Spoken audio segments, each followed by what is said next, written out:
Քաղբանդարկյալ Նարեկ Սամսոնյանի գինը դեռ օրեր առաջ տեսաուղերձ է թողել անգլերեն լեզվով Հայաստանի Հանրապետությունում ԱՄՆ դեսպան Քրիստինա Քվինին։ Մենք չգիտենք արդյոք ուղերձը հասել է դեսպանին թե ոչ, եւ արդյոք այսօր կկարողանանք արձերը նամակը հանձնել դեսպանատուն։ Դրա համար այժմ մենք հարկ ենք համարում եւս մի անգամ Լուսինեի ուղերձը բարձրաձայնել ժողովրդավարության առաջամարտիկ ԱՄՆ դեսպանատան բռների մոտ։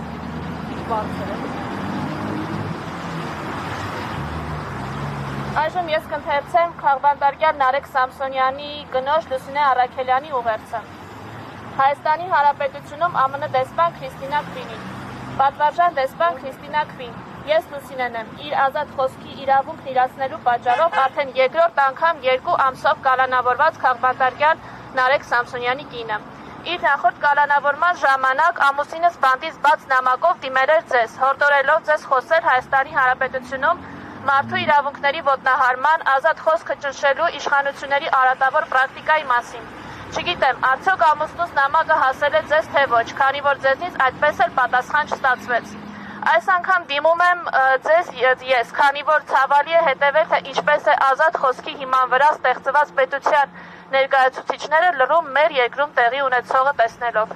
Աննախադեպ քանակի քաղբանդարկյաններ այսօր բանտերում պատիժ են կրում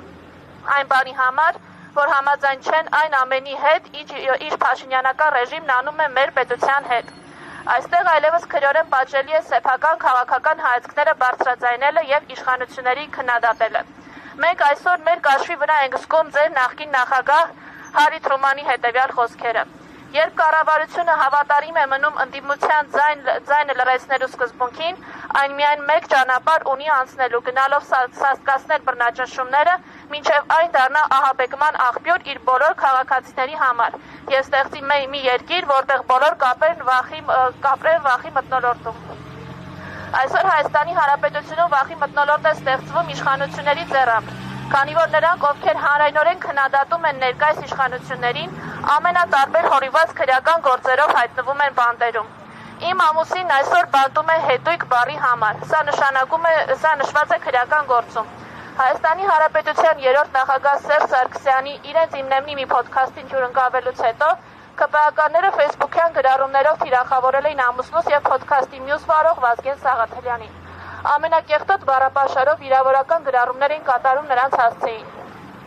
Այս արշավից անմասն չէր մնացել ազգային ժողովի խոսնակ Ալեն Սիմոնյանը, ով ամուսնուս եւ Վազգենին անվանել էր շալ լակոտներ, որին ի պատասխան ոդքասթի հաջորդ թողարկման ժամանակ ամուսինս եւ Վազգենը պատասխանել են իրենց հասցեին հնչած վիրավորանքներին։ Ամուսինս օգտագործել էր հետույք բառը, որի համար Ալեն Սիմոնյանը դիմել էր իրավապահներին եւ օրեր անց ազգային անվտանգության ծառայության ալֆա ստորաբաժանման դիմակավորված անձինք մտել էին մեր տուն, իմ եւ մեր 2 մանկահասակ երեխաների աչքի առաջ խուզարկել մեր տունն ու չնայած որ նա կամավոր հետևում էր իրավապահներին եւ որևէ դիմադրություն չէր ցուցաբերում, ձեռքերը ոլորելով տնից տարել են ամուսնուս, կադրերը կան համացանցում։ Հայաստանի իրավապահները հետույք բառը համարել են խուլիգանություն, իսկ Ալեն Սիմոնյանի ասած շան լակոտներ արտահայտության եւ ԿՊԱ-ների վիրավորանքներում որևէ հանցակազմ չեն տեսել։ Ինչ է սա, եթե ոչ Հարի Թրումանի ասած ահաբեկումը։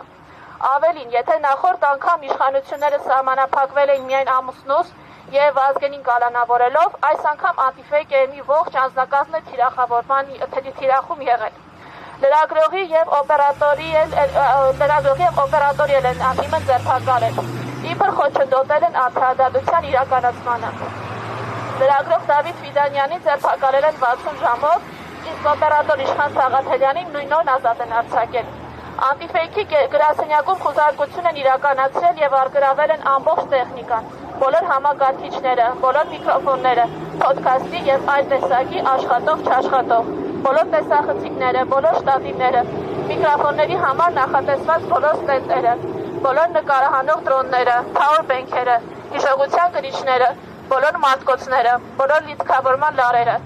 ուղիղ հեռարձակման համար անհրաժեշտ սարքավորումները, եթերային ձայնն ու ձայնի մաքրությունն ապահովող սարքերը, Zoom, միքսեր, լարեր, գրասենյակի անվտանգության տեսախցիկների DVR-ներ, որի նպատակն է նյութական ուղիղ վնաս հասցնել մեզ։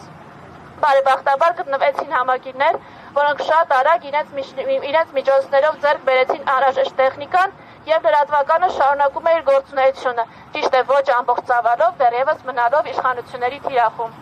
Թե ամուսինս, թե ես մեր ուսանելու տարիներից սկսած հավատացել ենք ամերիկյան ժողովրդավարությանը, թե ինչպես է Ամերիկան ստեղծվել ազատ խոսքի եւ ժողովրդավարության հիման վրա։ Հիացել ենք ձեր քաղաքական մշակույթով եւ համարել, որ պետությունների զարգացման հարցում կարևորագույն դեր կարող է ունենալ հենց ձեր ԱՄՆ քաղաքական մշակույթը, որտեղ համակարգն է թելադրում գործչին, ոչ թե գործիչը համակարգին։ Ուզում եմ մեջբերել նաեւ նախագահներ Վաշինգտոնի եւ Թեոդոր Ռուզվելտի խոսքերը եւս։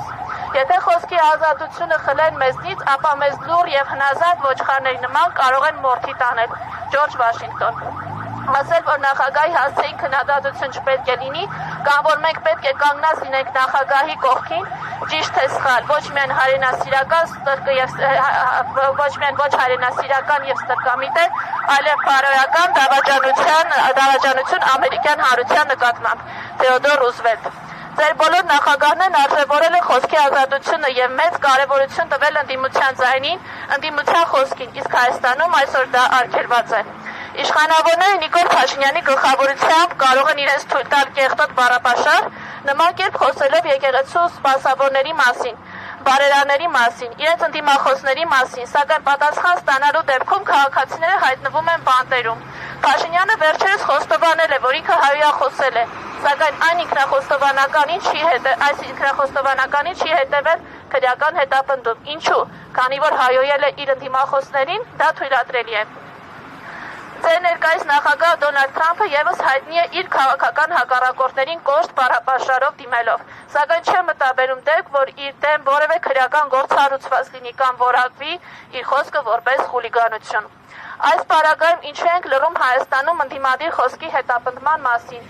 Ինչ եք կարծում, արդյոք սա խոսքի ազատության նկատմամբ բացահայտ բռնաճնշում չէ, արդյոք դեսպանատար լռությունը բոլորին խաբելու փորձ չէ, ինչպես ասում էր ԱՄՆ 16-րդ նախագահ Աբրահամ Լինքոլնը, որը ամուսնուս ամենասիրելի ԱՄՆ նախագահն է։ Հնարավոր է ամբողջ ժողովրդին խաբել ինչ-որ ժամանակ կամ ժողովրդի մի մասին անընդհատ, բայց անհնար է անընդհատ խաբել ամբողջ ժողովրդին։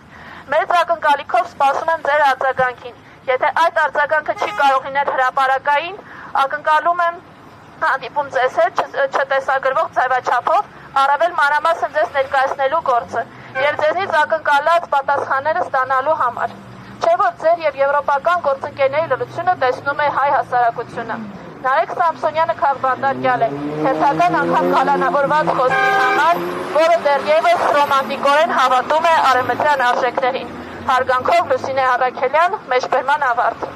Ազատություն Նարեկ Սամսոնյանին, Վասկես Սաղաթելյանին եւ մյուս քաղբանտարկյալներին։